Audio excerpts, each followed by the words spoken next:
शुक्रवार की दोपहर एसआर डालमिया रोड स्थित एसबीआई एटीएम के पास से सुग्गा पहाड़ी निवासी 26 वर्षीय शहजाद नाम का युवक लापता है। घटना तकरीबन 1:45 की है।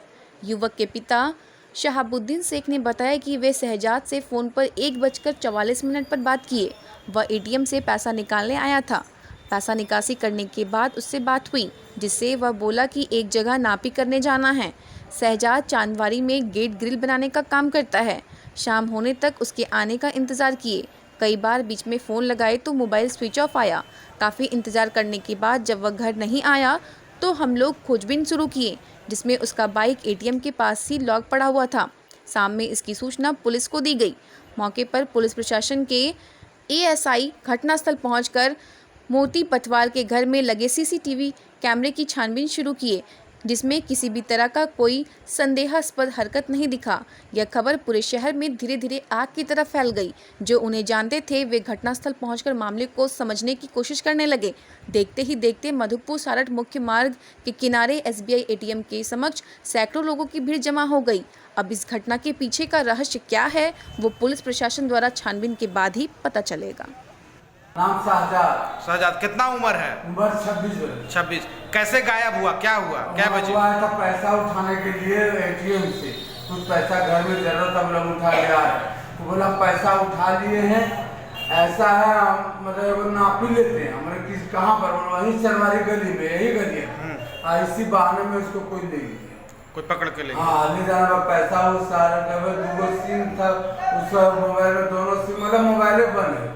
उसका गाड़ी यहीं पर है? हाँ गाड़ी यहाँ लॉक करके। कौन गाड़ी है? गाड़ी स्प्लेंडर। स्प्लेंडर का मोबाइल लग रहा है उसका? हाँ स्प्लेंडर प्लस है जो लॉक करके रखा है। मोबाइल लग रहा है? मोबाल बात हो रहा है? नहीं, स्विच ऑफ। मोबाइल में सिस्टम से बंद। बताइए कैसे क्या? देखिए सर, आज जुम्मा है, हम लोग का दुकान बंद रहता है।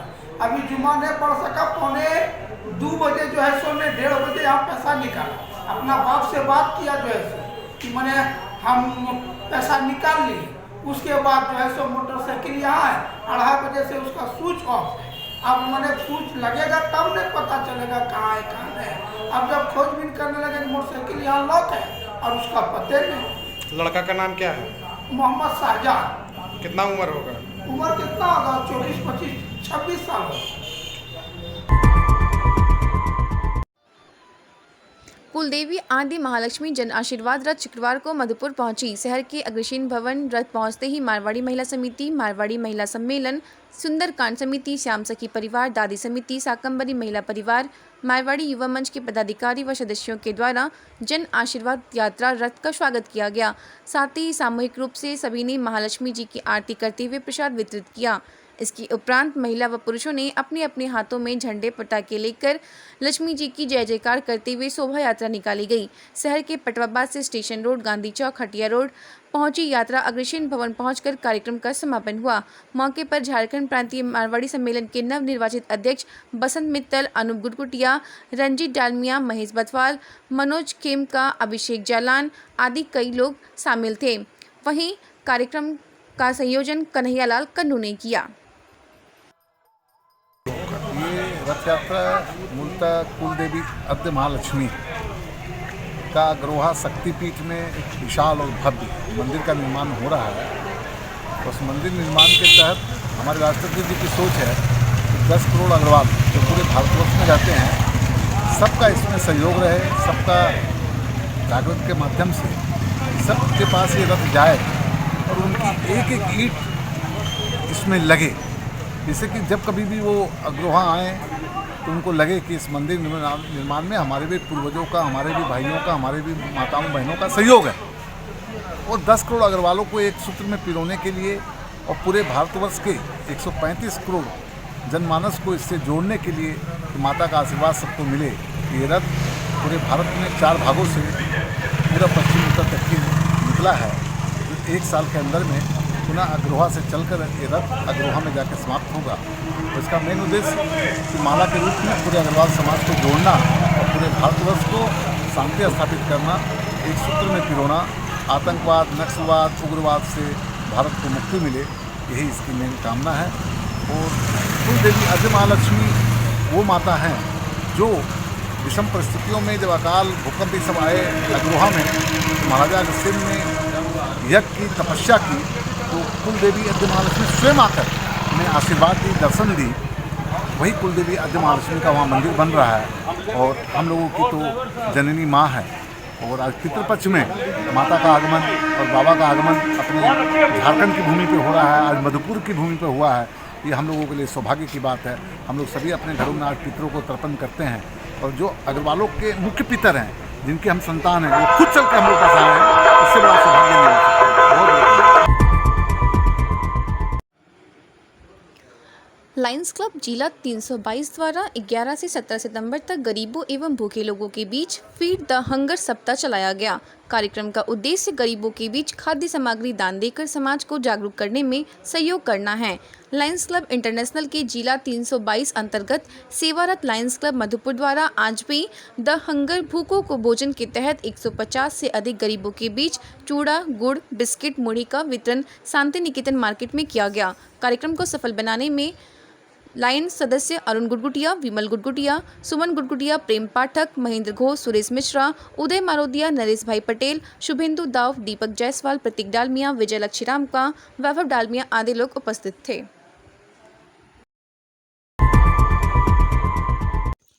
पटना धनबाद इंटरसिटी एक्सप्रेस में रेल यात्री का मोबाइल चुराकर भाग रहे 2 युवकों को राहगीरों ने दौड़ाकर भेड़वा मोहल्ले में धर दबोचा।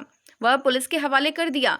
गिरफ्तार आरोपी सुल्तान खलासी मोहल्ला व मोहम्मद अल्ताफ चांदमारी मोहल्ले का निवासी है। बता दें कि चकाई गांव निवासी लक्ष्मण पटना धनबाद में सफर कर रहा था। मधुपुर स्टेशन से ट्रेन खुलने के बाद आरोपी फोन उड़ाकर भाग रहे थे। पुलिस छानबीन में जुटी है।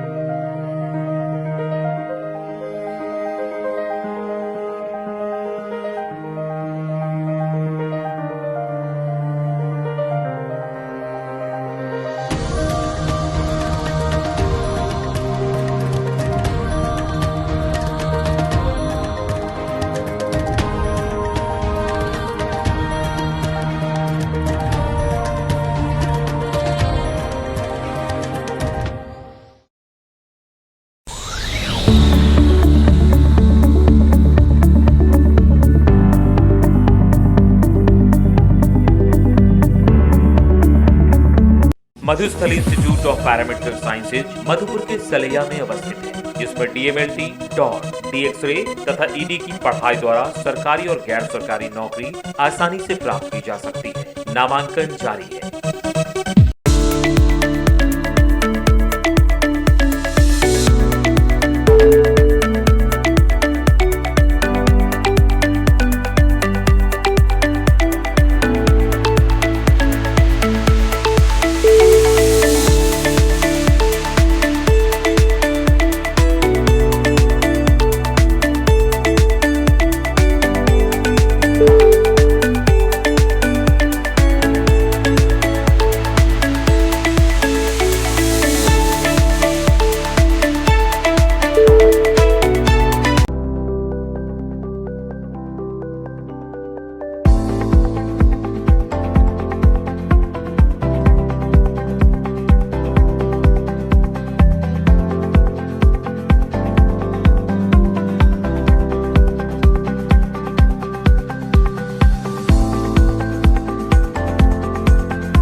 गुरुवार को विशेष पल्स पोलियो अभियान की शुरुआत अस्पताल उपाधीक्षक डॉक्टर मोहम्मद शाहिद और विधायक प्रतिनिधि स्वास्थ्य मोहम्मद शाहिद उर्फ फेकू ने बच्चे को 2 बूंद पोलियो की दवा पिलाकर शुरुआत की। 15 सितंबर से शुरू होने वाले पल्स पोलियो अभियान की सफलता को लेकर प्रशिक्षण शिविर का भी आयोजन किया गया, जिसमें सुपरवाइजर एवं वैक्सीनेटर को प्रशिक्षण दिया गया।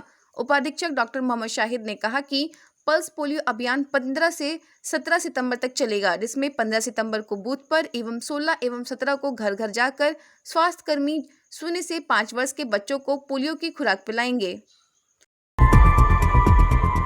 गुरुवार को अनुमंडल के करौ प्रखंड के करौ ग्राम में झारखंड मुक्ति मोर्चा के प्रखंड अध्यक्ष कंगलू मरांडी के नेतृत्व में महागठबंधन सरकार द्वारा कैबिनेट में पारित 1932 खतियानी व ओबीसी समुदाय को 27% आरक्षण को लेकर विजय जुलूस निकाल खुशी जाहिर किया गया, जिसमें सालतर, डिंडाकोली, बगनाडी, सोनाबाग, पंचगड़िया, सीरिया, सालतर, डूमरतर, गोविंदपुर और प्रतापपुर आदि गाँव से आए दर्जनों कार्यकर्ताओं ने हिस्सा लेते हुए हेमंत सरकार जिंदाबाद का नारा लगाया। इस अवसर पर झामुमो के नेता कंगलू मरांडी ने कहा, 1932 के खतियानी में जिनके पूर्वजों का नाम दर्ज है, उसी आधार पर स्थानीय परिभाषा लागू किया जाना है। उन्होंने कहा कि ओबीसी समुदाय को 27% आरक्षण से भी लाभ मिलने को है। हेमंत सरकार के हर फैसले का जनता के हित में होता है। इनके नियत और नीति से गरीब गुरबा का लाभ मिल रहा है। जुलूस हाट तल्ला, धर्मराज चौक और चंडी तल्ला मोड़ आदि मोहल्लों में भ्रमण करते हुए लोग 1932 खतियानी व ओबीसी को 27% आरक्षण नीतियों की जानकारी देकर जागरूक किया गया। मौके पर मंत्री प्रतिनिधि अशरफ अंसारी उर्फ राजू, भागीरथ गोस्वामी, संजय गोस्वामी, उत्तम सिंह, दीपू चौधरी समेत दर्जनों लोग उपस्थित थे। आज हम लोगों का बहुत बड़ा खुशी का दिन है। जो 1932 का जो खतियान था, जो वो लागू हो गया और उस खतियान के अंतर्गत जो भी जितना जो कुछ था सब गरीबों को मिला, यहाँ का किसानों को मिला, यहाँ का मजदूरों को मिला, यहाँ का सिपाहियों को मिला, यहाँ का आपका आंगनबाड़ी केंद्रों को मिला और सारे कर्मचारीगण को मिला।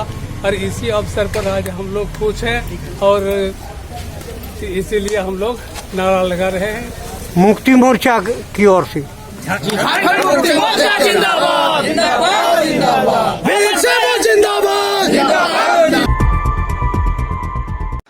13 सितंबर को नगर परिषद बोर्ड की बैठक में कई मुद्दों पर चर्चा की गई, जिससे सभी शहरवासी अवगत हो चुके हैं। कार्यावली के अन्याय में ई रिक्शा चालकों के लिए खुशखबरी की बात हुई। अभी वार्ड पार्षद द्वारा शहर के ई रिक्शा टोटो चालकों पर उपाध्यक्ष द्वारा निर्धारित किए गए टैक्स को खारिज कर दिया गया, जिसे कार्यपालक पदाधिकारी सह अनुमंडल पदाधिकारी ने स्वीकार कर लिया। अब टोटो चालकों से पैसे नहीं वसूले जाएंगे। साथ ही साथ राजबाड़ी रोड और बस स्टैंड के वेंडिंग जोन की दुकानें के आवंटन की गड़बड़ी खुलकर सामने आ गई, जहां वेंडिंग जोन की दुकानें केवल सर्वे सूची में दर्ज फुटपाती दुकानदारों को ही आवंटन किया जाना था। वहीं दोनों स्थानों के वेंडिंग जोन में आवंटित दुकानों के लाभुकों में किसी का नाम उक्त सूची में दर्ज नहीं, यानी ये लोग वेंडर नहीं हैं। उक्त बातें वार्ड संख्या 8 की पार्षद शबाना प्रवीण ने प्रेस विज्ञप्ति जारी कर कही। उन्होंने याद दिलाते हुए कहा कि दुकानों का आवंटन लॉटरी प्रक्रिया द्वारा किया गया था, जो कि नगर परिषद उपाध्यक्ष सह कार्यकारी अध्यक्ष की देखरेख में कराया गया। सदन की बैठक में इस आवंटन प्रक्रिया के विरोध में 5 पार्षदों को छोड़कर सभी ने हाथ खड़ा किया और सभी ने इससे संबंधित सभी एग्रीमेंट रद्द करने का प्रस्ताव रखा। इस बाबत पहले ही उपायुक्त देवघर को चिट्ठी भेजी जा चुकी है, जिसके जवाब में उपायुक्त महोदय द्वारा एग्रीमेंट रद्द करने और पारदर्शी तरीके से केवल फुटपाती दुकानदारों के बीच लॉटरी प्रक्रिया पर दुकान आवंटन करने का निर्देश जारी हो चुका है। कार्यपालक पदाधिकारी सह अनुमंडल पदाधिकारी ने सारी बातें सुनने के बाद कहा कि इस मामले की जाँच कर बहुत जल्द कार्रवाई होगी। मैं एक वार्ड पार्षद हूँ, मैं एक जनप्रतिनिधि हूँ और जनप्रतिनिधि होने के नाते जनता तक सच्चाई पहुँचाना मेरा कर्तव्य है, मेरा फर्ज है। कल हमारी बोर्ड की बैठक थी, कई विषयों पर चर्चा हुई, जैसे पूजा को देखते हुए, पर्व त्योहारों को देखते हुए स्ट्रीट लाइट की मरम्मती, नई लाइटें लगाना, साफ सफाई पे ये विचार विमर्श हुआ। और इसके अलावे जो बकाया टैक्स जो बकाया टैक्स का भुगतान था, उसको हमने बहुत ही अच्छा फैसला लिया है ताकि लोगों पे ज़्यादा बोझ ना पड़े। उसमें 50% की राशि का भुगतान एक बार में हो और बाकी में किस्तों पर वो भुगतान कर सकते हैं। ये हमने निर्णय लिया, जो एक बहुत ही कंसोलिंग डिसीजन था। उसके बाद और भी कई विषयों पर चर्चा हुई, जैसे जो नगर परिषद भवन है उसको नए भवन में तब्दील किया जाएगा और वो नगर परिषद जो भवन है उसका नाम महात्मा गांधी नगर परिषद मधुपुर रखा जाएगा। ये भी एक बहुत अच्छा निर्णय लिया गया हमारी सदन की ओर से। और इसके अलावा एक सबसे अहम मुद्दा जो है वो है वेंडिंग जोन को लेके, जो आज एक चर्चा का विषय बना हुआ है। आप सभी को पता है कि राजबाड़ी रोड बस स्टैंड के जो वेंडिंग जोन है उसमें लॉटरी प्रक्रिया जो हुई थी, उसमें गड़बड़ी जो हुई थी, उसमें आपको पता है कि उसमें हमारे ऑलरेडी हमारे उपाध्यक्ष कार्यकारी अध्यक्ष महोदय जो मौजूद थे, उनके सामने उनकी देखरेख में गरीबों की आंखों में धूल झोंककर, गरीबों के सामने उनका हक अधिकार छीनकर स्टॉल आवंटन में लॉटरी प्रक्रिया में लाखों का खेल हो गया। ये आप सभी को पता है, जिससे जो वेंडर्स हैं उनमें रोष है, उनमें क्रोध है, उनमें आहत है। तो इस मामले में हमने सूची मंगवाई, तो जो वेंडर्स नहीं हैं वो वाकई उनको स्टॉल आवंटन हुआ है। इस ओर हमने जब सदन में ये मामला उठा, जब सदन में हमने ये सवाल खड़ा किया, तो 5 पार्षद को छोड़ के बाकी सारे पार्षद ने इस गड़बड़ी को देखते हुए जितने भी स्टॉल जो हैं, जिनका जो एग्रीमेंट हो चुका है, वो सारे के सारे एग्रीमेंट को रद्द करने का समर्थन सभी ने किया। और इस बारे में हमारे कार्यपालक पदाधिकारी सह अनुबंध पदाधिकारी ने सब कुछ सुनते हुए, सब देखते हुए उन्होंने कहा कि हम इस पे जांच करेंगे और जल्द से जल्द